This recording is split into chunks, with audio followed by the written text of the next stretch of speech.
Stage Pass, Institute of Gaming. For more details, contact 7093965965965.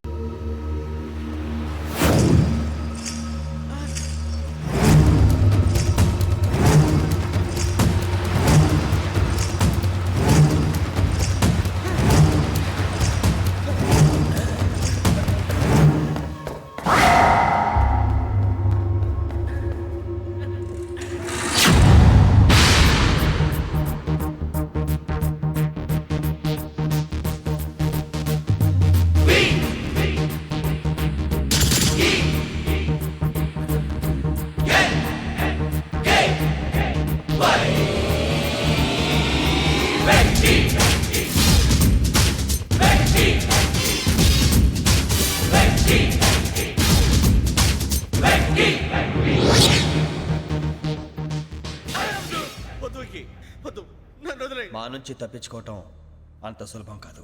నేను పరిగెత్తి అలసిపోయాను. ఏం కావాలి? నీ ప్రాణం అక్కర్లేదు, నీ ఆస్తి అవసరం లేదు. ఏదో అవసరానికి 2000 అప్పుడైతే ఇలా చంపేపోతారని జీవాజీ. ఆయన అప్పు తీసుకున్న తప్పించుకుని తిరగాలి కానీ ఆపేసి మీకు అక్కడ పెట్టండి. కొత్త అప్పు ఇవ్వకూడదని. ఇదిగో వెంకీ, కావాలంటే నీకు ఇచ్చిన పాత బాకీ మర్చిపోతాను, నన్ను వదిలే. మీరు మమ్మల్ని వదలనా? మేము మిమ్మల్ని వదలలేమండి. మీ దగ్గర అప్పు తీసుకున్న నిజం మమ్మల్ని నీలా వెంటాడు. అందుకు నన్ను ఎంత ఆడుతున్నారా? నన్ను అంతగా నాయపసలేదు. ఉండి లేదంటే మొత్తం లేకుండా పోతారు. ఇప్పుడు మీకు ఇస్తే జరిగేది అదే. ఇస్తే ఇవ్వండి, లేకపోతే మానేయండి, అంతేగాని శుక్రవారం పూట అశుభ మాటలు మాత్రం ఆడకండి. శుక్రవారం లేదు, శనివారం లేదు, అసలు వడ్డీ వ్యాపారమే చేయడం లేదా? జీవాజీ, డిస్కషన్స్ అనవసరం. ఇప్పటికి 18,000 ఇచ్చారు, ఇంకో 2,000 ఇస్తే 20,000 రౌండ్ ఫిగర్ అవుతుంది. 2 రోజులు తిరిగి ఇచ్చేస్తాం. వీళ్ళకి ఇప్పుడు దాకా ఇచ్చింది 14,000 కదా, 18,000 అంటాడేమిటి పెచ్చనాయాలు? పడ్డాడు కక్కుర్తాడు. సంగతి వరకు తెలిసి అసలేనయ్యా, ఇదే నేను మీకు ఇచ్చే ఆఖరి అప్పు. మీరిచ్చిన ప్రతిసారి ఇలాగే అంటారు. ఉత్తినే వచ్చిందని తగలేయకుండా ఊరికే వచ్చింది ఏంటి? అబ్బాబే ఏం లేదండి. జాగ్రత్తగా ఉపయోగించి పైకి రావాలయ్యా. సరే, ఈ 2,000తో 20,000 సంపాదిస్తారు. అదే కూర్చొని ఆలోచిస్తాం. ఆ జీవగాడు ఎప్పటికైనా జీవితంలో పైకి రావాలంటాడు. రోజు ఇంత పైకి వస్తాం తెల్లడికి. రే, మనం దొరికిన వాళ్ళ దగ్గర అప్పు చేసి తాగెత్తనం. ఇలా ఎన్నాళ్ళు పిచ్చేవాళ్ళు ఉన్నన్నాళ్ళు తెలిసిన వాళ్ళందరూ అయిపోయారు, ఇంకెవరు మిగిలారా? అందుకే నేను ఎప్పుడు అంటూ ఉంటాను, సర్కిల్ బెంచ్ మని ఒక రెండో పెంచుకుందామన్నా ఎవడు కోఆపరేట్ చేయట్లేదా? మనం చూస్తేనే జంప్ అక్కడ. అరే వడ్డీ ఎంతైనా పర్వాలేదు, అప్పు ఏంట్రా అంటే ఒకరి ముందు రాడే. ముందుకు వస్తే వాళ్ళు వెనక్కి వెళ్తారని భయం. భయం భయం భయం, ఎక్కడ చూసినా భయం. ఎన్నాళ్ళు ఈ భయం? మనల్ని చూస్తే మనకే పరమ అసహాయం చేస్తుంది. మనకే కాదు, ఊళ్ళో వాళ్ళందరికీ కూడా అదే ఫీలింగ్. అందరూ డిగ్రీ 3 సంవత్సరాలు చదివి పాస్ అయితే మనం 6 సంవత్సరాలు చదివి పాస్ అయ్యాం. మరి ఉద్యోగం ఎవడి? ఉద్యోగాలు ఇవ్వక, అప్పులు ఇవ్వక, తాగేది ఎలాగా, బతికేది ఎలాగా? అరే మనం మాత్రం మనుషులం కాదా? మనకి కోరికలు ఉండవా? ఇప్పుడు మనం ఆలోచించాల్సింది అది కాదు, రేపటికి ఎవరిని చంపాలి. కాలనీలో ఎవరు సార్?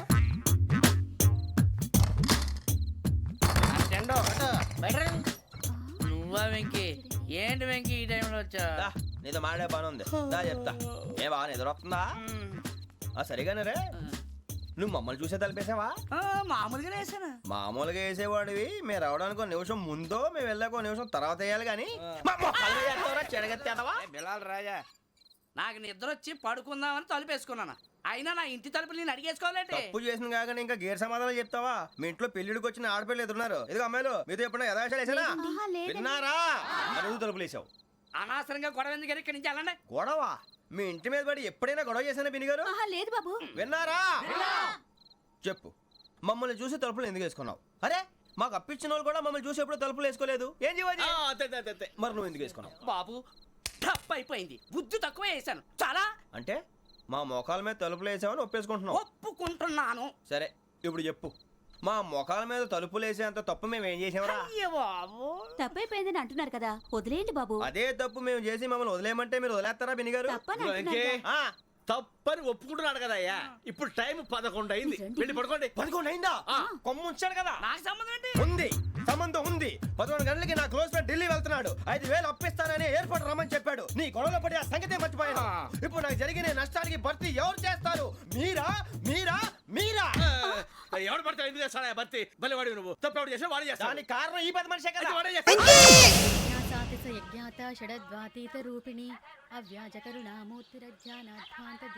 బీరు రమ్ము కలుపుకూడదు, తలకే పట్టేసింది. ఏంటే చదువుకుంటున్నావా? చదువుకో చదువుకో. దేనైనా వెనక్కి తీసుకురావాలం కానీ పోయిన కాలం వెనక్కి తీసుకురావడం ఎవడి వల్ల కాదు. టైం విలువ గురించి నువ్వు మాట్లాడడం. నువ్వు ఎలా పోతే నాకెందుకులే. ఏమ్మా నీ పూజ అయిందా? తలకే పట్టేసింది, కాస్త మజ్జిగుంటే ఇవే. మా నాయనే అందరూ పొద్దున్నే లేచి టీలు కాఫీలు అడుగుతుంటే నువ్వు మాత్రం మజ్జిగ అడుగుతున్నావురా. కాఫీలు టీలు తాగే స్టేజ్ వాడు ఎప్పుడో దాటిపోయాడు. రాత్రి తాగింది దిగాలంటే మజ్జిగే తాగాలి. నువ్వు తల దించుకోవడం ఎందుకురా? నీలాంటి యదవనగానందుకు నేనే దించుకోవాలి తల. రాత్రి సుబ్బారావు గారి ఇంటి మీద గొడవకి వెళ్ళేవంటగా. అలా చెప్పాడు మీకు? ఏ మళ్ళీ గొడవ కెడతావా? నీ దెబ్బకు భయపడి రాత్రి తలుపులు తీసి పడుకున్నారంట. తెల్లారగా టైంట్లో దొంగలు పడ్డారు. ఆడింట్లో ఉందిలేండి, పట్టుకుపోవడానికి అక్కడ కూతురు తప్ప. ఎన్నాళ్ళు ఇలా బేవర్స్గా తిరుగుతావురా? ఇన్నాళ్ళని ఏం ఫిక్స్ అవ్వలేదండి. చిచి నాన్న అమ్మా, కంబైన్ స్టైల్స్ కి ఫ్రెండ్స్ ఇంటికి పిలుద్దాం అంటే వీడికి భయపడి ఎవరు రావడం లేదు. నేనే చేశానే. వాళ్ళ వంక అదోలా చూస్తున్నావంట. ఆ గొప్ప ఫిగర్లని అదోలా చూస్తాను, ఏదో మోహాలు వేసుకొని. చదిగా ఆ గొంతు ఆ వాలకం చూడలేకపోతున్నాను రా బాబు. చిన్నప్పుడు వచ్చి నా అలాగే ఉన్నావు, తెగ ముడిచిపోయారు. ఇప్పుడు నచ్చట్లేదు నాన్నగారు మీకు? నేను యదవలతో డిస్కస్ చేయను. నేను చేస్తాను. మీరు చెప్పదలుచుకుంది ఏమిటో చెప్పండి. ఇంకా చెప్పేదే ఉంది. నువ్వు ఇలా గాలికి తిరుగుతుంటే నేను తిండి పెట్టలేను. నాన్నగారు ఇప్పుడు శుక్ర మహాదశి 4వ పాదంలో ఉంది. నేను ఇప్పుడు ఏం చేసినా కలిసి రాదు. శనిగారు సెంటర్ లో కాసేసి నన్నే చూస్తున్నాడంట. వాడు అలా సైడ్ అయిపోయి నేను ఏదో అవుతాను కదా, మీరు కంగారు పడకండి. ఇవన్నీ ఆ జగదాంబ చౌదరి గారు చెప్పాడా? వా, జేసీ గారిని గాడు గిడు అనకండి బాబు, మీకే మంచిది కాదు. అబ్బా ఊరుకోండి, ఎవరి నమ్మకాలు వాళ్ళవి. ఎరా ఇంతకీ ఆ శనిగాడు సైడ్కి ఎప్పుడు వెళ్తాడంట? నేను పోయా. నువ్వు సెంటర్ లోకి రావాలమ్మా. మరి ఆ గురువు సెంటర్ లోకి ఎప్పుడు వస్తాడంటావు? అవన్నీ మనకి తెలుస్తాయి అంటే జేసీ గారు తెలుస్తాయి. నాన్నగారు ఒక 1000 రూపాయలు ఇవ్వండి, దక్షిణ నుంచి అన్ని అడిగేసి వస్తాను. ఎదిగిన కూతురు గుండెల మీద కుంపటైతే నీలాంటి బేవార్స్ కొడుకు క్లైమోర్ మైన్స్ లాంటి వాడు చీదరిదుడా. ఆ జేసీ గారు పోయాక వీడు నేను అమ్మ నువ్వే ఫీల్ ఓకే. ఆయన కావాలని అంటున్న మాటలు కాదు, ఆయన దేవుడు. కానీ ఆ శనిగాడు ఆడి కాన్సన్ట్రేషన్ అంతా నా మీదే పెట్టేశాడు. మరి ఇప్పుడు ఎలాగరా నాన్న? ఆ పని మీద డబ్బులు అడుగుతుంటే ఆయన ఇసుక్కుంటున్నాడు. పోనీ నువ్వేనా ఇవే? నా దగ్గర కూడా లేవురా. తెలుగు భాషలో నాకు నచ్చని ఒకే ఒక్క పదం లేదు.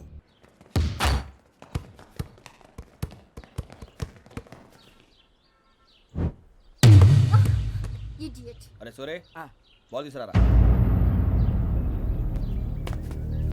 సారీ ఏదో పరప బాల్. బాస్కెట్ బాల్ మాలాంటి వాళ్ళు ఆడాలి. మీలాంటి మాసన కొడుకులు ఆడితే ఇలాగే ఉంటుంది. ఇలాగే ఇలాగే ఇలాగే ఉంటుంది. అమ్మాయిల ముందు ఫోర్స్ కొడతావా? ఆహా, అయితే నిన్ను కొడతా.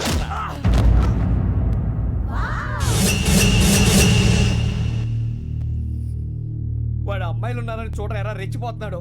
బాస్కెట్ బాల్ మీ వాడి ఆట కానీ మీలాంటి మాసోళ్ళు ఆడే ఆట కాదు అంటున్నాడు రా. రే ఇంత ముందు 2-3 సార్లు కూడా ప్రతి విషయంలో జోక్యం చేసుకుని మన వాళ్ళు కొడుతున్నాడు రా. వాడిని ఏదో ఒకటి చేయాలరా, వాడిని వదలొద్దు.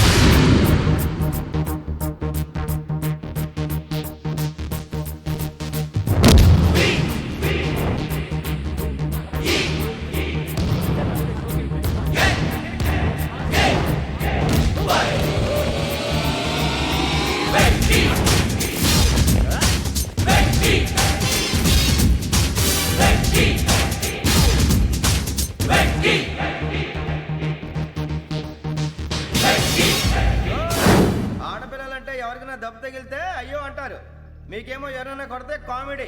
కొట్టినోళ్ళు మీ దృష్టిలో హీరోలు. ఇప్పుడు నేను పచ్చడి పచ్చడిగా కొడేస్తాను, నేను హీరోని అయిపోతానా? అయిపోతానా? అయిపోతానా? ఏంట్రా రెచ్చిపోతున్నావు? మాకు ఛాన్స్ ఇవ్వా? అసలు వచ్చిందే నీకోసం. మా ఓటు బ్యాక్గ్రౌండ్ తెలియక అర్థం చేసావు. ఇప్పుడు నీకు అప్పుడు అయిపోతున్నా రే. వాడి బ్యాక్గ్రౌండ్ సరే, అసలు నీ బ్యాక్గ్రౌండ్ ఏంట్రా? నాకు సెపరేట్ బ్యాక్గ్రౌండ్ అంటూ ఏం లేదురా. నేను ఎక్కడ నిలబడితే అదే నా గ్రౌండ్. అంత పుడింగువా? తెల్దా?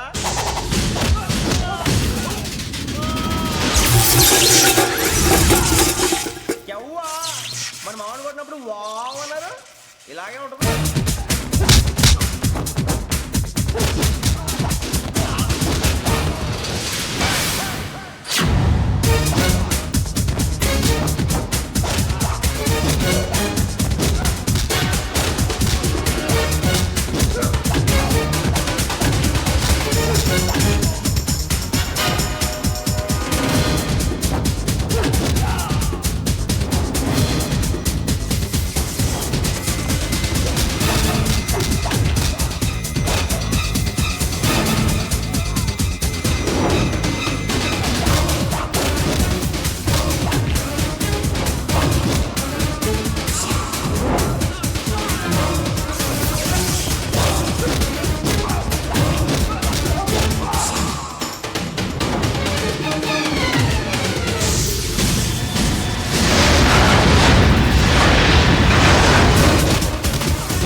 అనిపించిందిరా?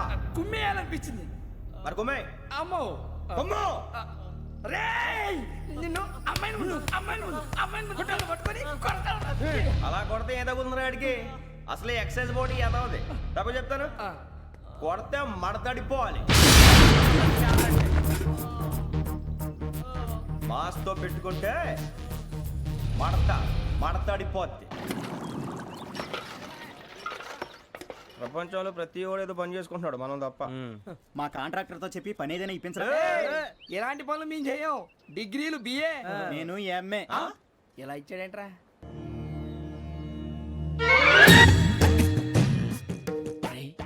కళ్ళు మూసుకునే ఉన్నాడు, కొంపదీసి నిద్రపోతున్నాడేంటి? ధ్యానం. కళ్ళు మూసుకొని ఎవరినో కాంటాక్ట్ చేస్తున్నారు. అవునా? అబ్బా రామ్ ప్రసాద్, నీకు నిజం చెప్పాలంటే బాధగా ఉంది, కానీ చెప్పక తప్పదు. ఎందుకంటే అది నిజం కాబట్టి. Correct sir, correct. ఏంటి సార్ అది? నీకు 40 ఏళ్ళు వచ్చే వరకు కష్టాలు తప్పవు గురూజీ. అవి మామూలు కష్టాలు కావు, అష్ట కష్టాలనే చెప్పాలి. ఉదాహరణకు అవి ఎలా ఉంటాయంటే, దొరక్క నీకు ఫుడ్ దొరికితే అది నీ నోటికందే లోగా నీ కాలో నీ చెయ్యో తగిలే మట్టిపాలైపోతుంది. నీ వాకలికి తట్టుకోలేక అప్పు కోసం ఎండను పడి వెళితే అక్కడ తాళం వేసి ఉంటుంది. మరో కఠోరమైన నిజమేమిటంటే, నీ దరిద్రాన్ని చూసి భరించలేక నీ భార్య లేచి వెళ్ళిపోతుంది. ఒక్కతేనా ఎవరితోనన్నా? తప్పు. అతని దురదృష్టాన్ని చూసి ఎగతాళి చేయకు రమణ. Sorry sir. ఇదయ్యా రాంప్రసాద్, నువ్వు ఈ 40 ఏళ్ళు ఈ నరకాన్ని అనుభవించక తప్పదు. 40 ఏళ్ళ తర్వాత అలవాటైపోతుంది. ఇక నువ్వు వెళ్ళొచ్చు. ఏమో వెంకటేశ్వరరావు, కులాసైనా రమ్మన్నారట. నీకు శుభవార్త చెబుదామని పిలిపించాను. ఏంటి గురూజీ? నీకు శుక్రమహాదశ ప్రారంభం అవబోతుంది. అంటే సరిగా సెట్ అయిపోయినట్టేనా? ఆల్మోస్ట్ అయిపోయినట్టే. మీరంతా టోపీలు పెట్టుకునే ఉద్యోగాలు కూడా చేసుకుంటారు. ఇప్పటిదాకా మేమందరికీ టోపీలు పెట్టాం కానీ మాకు మేమే టోపీలు పెట్టుకుంటాం ఎప్పుడు అనుకోలేదు గురూజీ. అదే విధి. మరి ఇప్పుడు బిల్ల బంటోతు నుంచి బీట్ కానిస్టేబుల్ వరకు అందరికి నెత్తిమి టోపీలు ఉంటాయి. అందులో ఏ ఉద్యోగం? ఎస్ఐ గారు కూడా టోపీ పెట్టుకుంటారు తెలదా? ఏది మన చదివే చదువులకు ఎస్ఐ ఉద్యోగాలు ఇస్తారేంటి? గ్రహాలు శాసిస్తున్నప్పుడు చదువులతో పని లేదు. ఏబిసిడీలు చదివినా చాలు మీ జీవితాలు విచిత్రమైన మలుపులు తిరుగుతాయి. మీకు విపరీతమైన ఫాలోయింగ్ వచ్చేస్తుంది. మీరు చాలా ఫేమస్ అయిపోతారు. వింటానికి చాలా బాగుంది. ఇప్పుడు మమ్మల్ని ఏం చేయమంటారు గురూజీ? ఏమీ చెయ్యదు, వెయిట్ చేయండి. కాలం కలిసి వస్తే అదృష్టమే మిమ్మల్ని గేలం వేసి పట్టుకుంటుంది. అంతవరకు వెయిట్ చేయండి. వెయిట్ చేసి కొంచెం వెయిట్ కూడా పెరిగింది. అయినా పర్వాలేదు, వెయిట్ చేస్తాం. అందాక ఏ అప్పు సపోర్ట్ చేసుకుని తాగుతాం, బ్రతుకుతాం అన్నట్టు. అప్పు అంటే గుర్తొచ్చింది, అప్పు మీద మీ అభిప్రాయం ఏంటి గురూజీ? ఏంటరా ఇంత నుంచి మీకు ఎదుగుతున్నాను రా. ఇక్కడేం చేస్తున్నారు? మన టైం బాగుందిరా. ఎవడన్నా అప్పిస్తున్నాడా ఏంటి? కాదురా, ఉద్యోగాలు ఇస్తారమ్మన్నాడు గురూజీ. చూసారా, చౌదరిగా చెప్పింది నిజమే. మరి శుక్రమహాదేశ్ మొదలైంది. ఇంతకీ ఎవరా మహానుభావుడు? నమస్కారం. అయినా నేను చెప్పింది. ఆహా, సాక్షాత్ ఎంప్లాయ్మెంట్ ఎక్స్చేంజ్ నడుచుకుంటూ వస్తున్నట్టు ఉంది. పదండి పట్టేద్దాం. నమస్కారం సార్. నమస్తే. వీలే సార్ మా ఫ్రెండ్స్. నమస్తే. నేను చెప్పానుగా, భగవాన్ గారు. ఆహా, పేర్లోనే దేవుడు ఉన్నాడు. లోపల కూడా పాజిటివ్ థింకింగ్ ఎక్కువ. ఇంతకీ మీరు ఇండియానా చైనీసా? India sir. మా ఫేస్ చూస్తారు అనిపించలేదు మీకు? భలే కామెడీ ఫీల్ అలా ఉన్నాడు. నేను అడిగేది ఇండియన్ రెస్టారెంటా చైనీస్ రెస్టారెంటా అని. నేనేది ఓపెన్ గా డిస్కస్ చేయను కదా. పేరు చూసి స్కూల్లో డిస్కషన్ పెడతాడు అనుకుంటే వీటేంట్రా హోటల్ అంటున్నాడు. బాబు ఎట్ ఫీల్ అవుతున్నాడు? అంతా మీ ఇష్టం ఉంటున్నాడు సార్. ఫస్ట్ చైనీస్ రెస్టారెంట్ కి వెళ్దాం. నెక్స్ట్ అక్కడ డిసైడ్ చేద్దాం. చాలా ఇబ్బంది పడుతున్నట్టున్నారు. నువ్వు చేత్తో తినే బాబు. నేను జనరల్ గా చైనీసే ప్రిఫర్ చేస్తాను. ఫ్యాట్ కంటెంట్ తక్కువ ఉంటది కదా. రేపు నుంచి మేము కూడా ఇదే ఫాలో అవుతాం. ఇంతకీ మీకు స్టీల్ ప్లాంటా, షిప్ యార్డా, ఏషియాడా, జింక, బంక, హెచ్పిసిఎల్. ఇవన్నీ దేనికి సార్? దేనికేంటి? ఉద్యోగం చేయడానికి. మీకు ఎందులో కావాలో చెప్పండి. నేను అమలపోతున్నారా? ఏంటయ్యా డిస్కషన్స్? మాకు నీ ఛాయిస్లు ఉంటాయి అనుకోలేదు. మీరు సడన్ గా జింకు బంకు అంటే సింక్ అవడానికి కొంచెం టైం పట్టింది. అదే అదే జేసీ గారు టోపీలు పెట్టుకుని ఉద్యోగం అన్నారుగా. వీటిలో టోపులు పెట్టుకునే జాబ్లు ఎక్కడ ఉన్నాయండి? అన్నిటిలోనే ఉంటాయి, వాటిలో కూడా ఉంటాయి. వాచ్మెన్ ఉద్యోగం కావాలా? ఇంతకీ మీరు అనే జాబ్ ఏంటి సార్? నేను చెప్పేది టోపులు పెట్టుకునే ఉద్యోగం కాదు, టైల్ కట్టుకునే ఉద్యోగం. అది టైల్ కట్టుకోవటం మాకు రాదు. వాళ్ళు కడతారులే. ఇంతకీ మీకు జిఎం కావాలనా, ఏ జిఎం కావాలనా? అట్లా పిలుస్తున్నాడు చూడు బాబు. జిఎం అడిగితే ఎలా ఉంటుందంట? ఏజీఎం అంటే వెంటనే కొంచెం పెద్దదిగా ఉంది. ఏజీఎం ఇప్పించండి సార్. అనుకున్నాను నువ్వు ఇది అడుగుతావని. జిఎం అంటే జనరల్ మేనేజర్, ఏజిఎం అంటే అసిస్టెంట్ జనరల్ మేనేజర్. తూచండి, మాకు జిఎంఏ కావాలి సార్. అది సరే కానీ భగవాన్ జీ, ఈ ఉద్యోగాలకి టోపులు పెట్టుకుని వెళ్ళొచ్చా? నీ ఇష్టం వచ్చినట్టు వెళ్ళొచ్చమ్మా. అయితే నాకు జింక్ లో నాకు స్టీల్ ప్లేట్. నాకు బంకులో గానీ కన్ఫ్యూజ్ చేయగానే ఆయన్ని. అందరికీ ఒక చోట ఇప్పించండి సార్, కలిసి పని చేసుకుంటాం. జీతం ఎంతండి? 30,000 అంటే 40,000. వడ్డీ ఎంత? అప్పు కాదయ్యా, నీకు ఇచ్చే జీతం. అంటే తిరిగి ఒక్కలేదా? ఫ్రస్ట్రేషన్ లో ఉన్నట్టున్నాడు. అవునండి. నువ్వు ఇచ్చిన వాళ్ళు తీసుకోరు. మాకు అవసరం కూడా అదే. అంతేకాదు ప్రతి నెల గ్రాట్యుటీ, పిఎఫ్, సిఎఫ్. బియ్యం కూడా సార్? ఏ నువ్వు యాక్ట్ చేస్తావా? భగవాన్ జీ, మీరు ఇదంతా ఎందుకు చేస్తున్నారు? ఊరికే మాత్రం కాదు, నేను మంచోడని చెప్పి నా కారు పెట్రోల్ లేకుండా వెళ్తుందా? వెళ్దాం. నేను ఇచ్చుకోవాల్సినవి ఉంటాయి కదా. ఇలా చూడు, అందుకని ఉద్యోగానికి వాళ్ళ ఆకారం తీసుకుంటా. మా గెటబుల్ చూసి మీరు అపార్థం చేసుకుంటున్నారు. మాకంత పొజిషన్ లేదండి బాబు. పోనీ నలుగురు కలిసి ఉద్యోగం చేసుకోవచ్చా? మీ దరిద్రం నాకు అర్థమైంది. థ్యాంక్స్. మీ నలుగురు కలిసి ఓ ₹1,00,000 ఇవ్వండి చాలు. నేను నమ్మనరా, డబ్బుల విషయంలో అసలు నమ్మను. నాన్నగారు మీరు అలా అంటాం భావ్యం కాదు. ఏదో జేసీ గారి సిఫార్సు వల్ల శని గారు సైడ్ అయ్యి శుక్రవారం మొదలైంది. ఉద్యోగం దానంతటి అదే వెతుకుంటూ వచ్చింది. అందుకని ఇంకేం కావాలో చెప్పండి. స్టీల్ ప్లాంట్ లో జీఎం అని పెద్ద పోస్ట్ అమ్మా. జీతం 30,000, నెల నెల ప్రమోషన్లు, సిఎఫ్లు, డిఎఫ్లు, పిఎఫ్లు, బిఎఫ్లు. ఇవన్నీ నువ్వు చదివిన చదువుకే? అబ్బాబే, దీనికి చదువుకి సంబంధం లేదండి. చెప్పాను కదా, శుక్ర మహాదశ.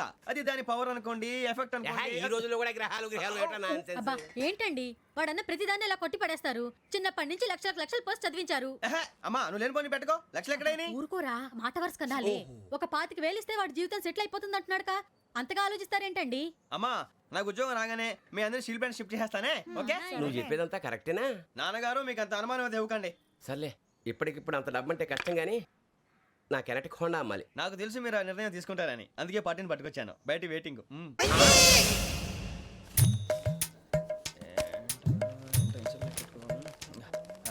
ఇవ్వండి. భగవాన్ జీ, మీతో నాకు కుదరదండి, మీరు తేడా మనుషుల్లా ఉన్నారు. చూడటానికి అలా కనపడతాం కానీ తేడా మనుషులు కాదండి.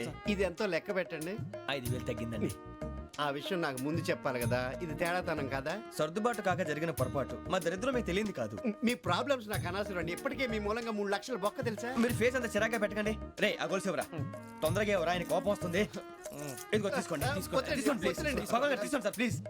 భగవాన్ గారు మీ కోపం తగ్గిందా? కోపం కాదు వెంకటేశ్వర గారు, ఎందుకో మోసాన్ని భరించలేను, అది నా బలహీనత. ఇవన్నీ వదిలేయండి, ఇంకోసారి పొరపాటు జరగదు. మేము ఎప్పుడు జాయిన్ అవ్వాలో చెప్పండి, కొత్త బట్టలు కొనుక్కోవాలి. మీరు ఆ పనిలో ఉండండి. పొద్దున్నే గుడికి వెళ్ళి 9:30 కల్లా, మొన్న వచ్చారే ఆ ఆఫీస్కి వచ్చేయండి. మీ అపాయింట్మెంట్ ఆర్డర్స్ రెడీగా ఉంటాయి. 8:30కి వచ్చేస్తాం. మీరు వచ్చిన వాళ్ళ తలుపులు తీరు. మీ కంగారు నేను అర్థం చేసుకోగలను. ఇంతకాలం పని లేక స్తంభించిపోయిన మీ జీవితాలు ఇక నుంచి వేగం పుంజుకుంటాయి. ఆయన ఉన్నారా? ఎవరు? భగవాన్ గారు. మీరెవరు? ఆయన క్లోజ్ ఫ్రెండ్స్. సరే లోపల రండి. పదా సార్ వీళ్ళు భగవాన్ క్లోజ్ ఫ్రెండ్స్ అంటారు. సరే నువ్వు వెళ్ళి నేను మాట్లాడతా. సార్ మీరంతా భగవాన్ స్నేహితులా? అవును, అలాంటి స్నేహితులు ఉన్నందుకు గర్వపడుతున్నాం. సరే ఏంటి సంగతి? ఏముంది, మా అపాయింట్మెంట్ ఆర్డర్ చేస్తే పట్టుకులు చేరిపోతాం. ఈ రోజు గురు పౌర్ణమి, మంచి రోజు. అపాయింట్మెంట్ ఆర్డర్ ఏంటి? మీకు అందాల్సిన నీకు అందనట్లేదు. ఏంటది? ఏంటంటావేంటి? ఒక్కోడు 25,000 ఇచ్చాం. భగవాన్ గారి హెల్పింగ్ నేచర్ కాబట్టి తక్కువ రేటుకి ఒప్పుకున్నాడు. ఇంతకీ ఇది ఏ ఆఫీసో మీకు తెలుసా? తెలుసుకోవాల్సిన అవసరం మాకు లేదు, కానీ చెప్పాల్సిన అవసరం మాకుంది. యాంటీ కరప్షన్ బ్యూరో అంటే అవినీతి నిరోధక శాఖ. లంచం తీసుకోవటమే కాదు, ఇవ్వటం కూడా నేరం. మీ భగవాన్ గారు ఒక 420. మా బాబుకి ఎన్ని తిట్లు వచ్చిన విషయం నిన్నే తెలిసింది నాకు. ఇంతవరకు మా బాబు నా ఒట్టుమే చేయలేదని మీ అందరితో గర్వంగా చెప్పుకునేవాడిని. First time man handing record 5,000 తక్కువ నా గోల్ చెలుగు లాగేస్తున్నాడు. అరే కోపడకండి రా, వాడు ఇక్కడే దొరుకుతాడని మా ఫ్రెండ్ చెప్పాడు. తొక్క దొరుకుతాడు. మీకు జింక్ లో కావాలనా, బంక్ లో కావాలనా, స్టీల్ ప్లాంట్ లో కావాలనా, షిప్ యార్డ్ లో కావాలనా? అంటే ఎక్కడ పడితే అక్కడ ఇప్పిస్తారా సార్? ఎక్కడ పడితే అక్కడ, ఎలా కావాలంటే అలా చేసుకుందాం, ఇబ్బంది ఏమీ లేదు. ఆపరేషన్ లో కావాలనా? అవి గేమ్స్ కదా సార్. ఆ స్పోర్ట్స్ కోటా లేవయ్యా. ఏమైంది సార్? ఉద్యోగాలు ఇప్పించమని ఎంట పడుతున్నారు. నువ్వు టచ్ లో ఫోన్ చేయ.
1.5. అవును సార్.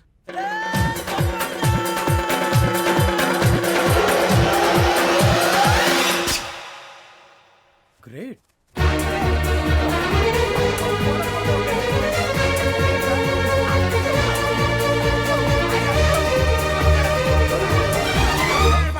మీ నలుగురు సెలెక్ట్ అయ్యారు. దేనికి? ఎస్ఐ సెలక్షన్స్ లో మీరు ఫిజికల్ టెస్ట్లన్నీ పాస్ అయ్యారు.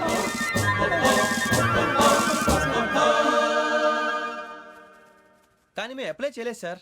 అప్లై చేయలేదా? చెయ్యి వదలకండి సార్, కాలు పట్టుకోవాల్సి వస్తుంది. రాగరాకు వచ్చిన అవకాశం. సరే, మీరంతా డిగ్రీలు పాస్ అయ్యారా? ఎప్పుడో. ఓకే, ఇప్పుడు అప్లై చేయండి. Thank you sir. నేను మేనేజ్ చేస్తాను. Thank you sir. మీరు రిటర్న్ టెస్ట్ ప్రిపేర్ అలాగే అవ్వండి. సార్. All the best.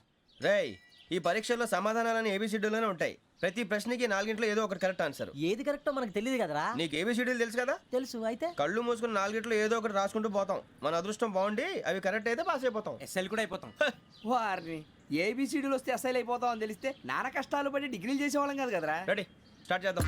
నీ ఇష్టదేమో ఆంజనేయ స్వామి. వేసుకో. నీ ఇష్ట పొలిటీషియన్ వాజ్పేయి. ఏబిసిడీలో రావాలి. నేషనల్ లెవెల్లో కాదు, స్టేట్ లెవెల్లో 7. స్టేట్ అయితే చంద్రబాబు నాయుడు. సిఎస్కో. నీకు ఇష్టం క్రికెటర్ ఎవర్రా? Mister dependable. ఆడేవడరా? ఓ నీ క్రికెట్ లో విజ్ఞాన ప్రదర్శనలో ద్రావిడు. డిఎస్కో. వేసావా? నీకు ఇష్టమైన నటుడు? బాలకృష్ణ. సమర్ సుమారెడ్డిలో డీటెయిల్స్ వద్దు, బిఎస్కో. అయిపోయిందిరా. అందరూ దీన్నే ఫాలో అవ్వాలి. రాత్రికి ఏబిసిడీలు బాగా బట్టి పట్టండి. అందరూ ఏవే ఆన్సర్లు రాయాలి. మునిగితే అందరూ కలిసి మునుగుదాం. అయినా గురువారం పాటు గురుమేట్ల మీద కూర్చొని రాసింది ఖచ్చితంగా జరుగుతుందని జేసీ గారు చెప్పారు. మన ప్రయత్నం మనం చేద్దాం, మిగిలింది ఎక్కడికి వదిలేద్దాం. ఆయన కూడా ఏదో పని ఉండాలి కదా.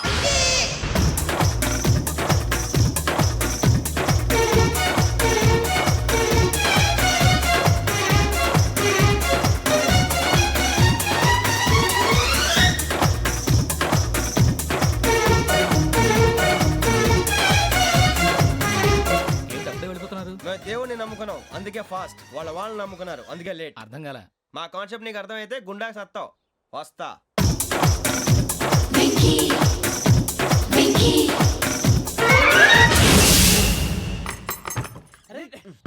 మనం అనుకున్నదంతా అయిపోయింది. జరిగిపోయిందిరా. పొద్దున చిరా తెప్పించకండి. ఎవరు పోయారు? నీ దరిద్రం పోయింది. నువ్వు ఎస్ఐ ట్రైనింగ్ కి సెలెక్ట్ అయ్యావు. అన్న తండ్రి నేనే నమ్మలేదు, వాళ్ళు నమ్మారు. నాన్న నోరు తెరవరా. వాడు ఇంకా మొహం కడుక్కోలేదమ్మా. వాడికి ఏం కొత్త కదమ్మా, నువ్వు పెట్టవే. అమ్మా, చాలా సంతోషంగా ఉంది. ఈ సంతోషాన్ని వెంటనే చౌదరి గారితో పంచుకోవాలి. డేయ్, ఎవడన్నా సంతోషాన్ని కన్నవాళ్లతోటో కట్టుకున్న దాంతోనో పంచుకుంటాడు. నువ్వు మాట్లాడితే దరిద్రుడు జేసీ గారితో. నాన్నగారు, మీకు 1,00,000 సార్లు చెప్పాను అనే అనొద్దని. నేను ఈ రోజు పొజిషన్కి వచ్చానంటే ఆయనే కారణం. జగదాంబ చౌదరి గారు అంటే దైవాంశ సంభూతుడు. అయితే వెళ్ళి అదే వెళ్ళి ఆయన కాళ్ళమివ్వడు. మీరు మామూలు మనుషులు కాదు స్వామి. టోపీలు పెట్టుకుని ఉద్యోగాలు వస్తాయన్నారు, అలాగే జరిగింది. ఏబిసిడీలు వస్తే చాలన్నారు, చివరికి వాటిలతోనే ఉద్యోగాలు తెచ్చుకున్నాం. ఇందులో నాదేముంది? మీ గ్రహాల మూమెంట్ అలా ఉంది. అలా అనకండి, ఆ గ్రహాలు అలా మూవ్ అయ్యేలా చేసింది మీరే. వెంకీ, ఈ ప్రయాణంలో నీకు ఇంకో ప్రయోజనం కూడా ఉందయ్యా. వీళ్ళందరూ ట్రైన్ యాక్సిడెంట్ లో పోతారా స్వామి? కాదయ్యా, ఈ ప్రయాణంలో నీకు అందాల రాశితో పరిచయం ఏర్పడుతుంది. ఆ పరిచయం ప్రణయంగా మారి వివాహానికి దారితీస్తుంది. స్వామి, మాకు పొజిషన్ లేదని ఊళ్ళో లేడీస్ అందరూ చాలా చీప్ గా చూస్తున్నారు. ఎలారా బాబు అనుకున్నాను. చల్లటి వార్త చెప్పారు. మరి మాకు నీకింకా కొంతకాలం బ్రహ్మచర్యం తప్పదు. వీళ్ళకి ఇప్పుడు అప్పుడే తొందరగా ఉందిలేండి. మేము బయలుదేరుతాం స్వామి. మిక్సల్ టచ్ లో ఉంటాం. శుభం.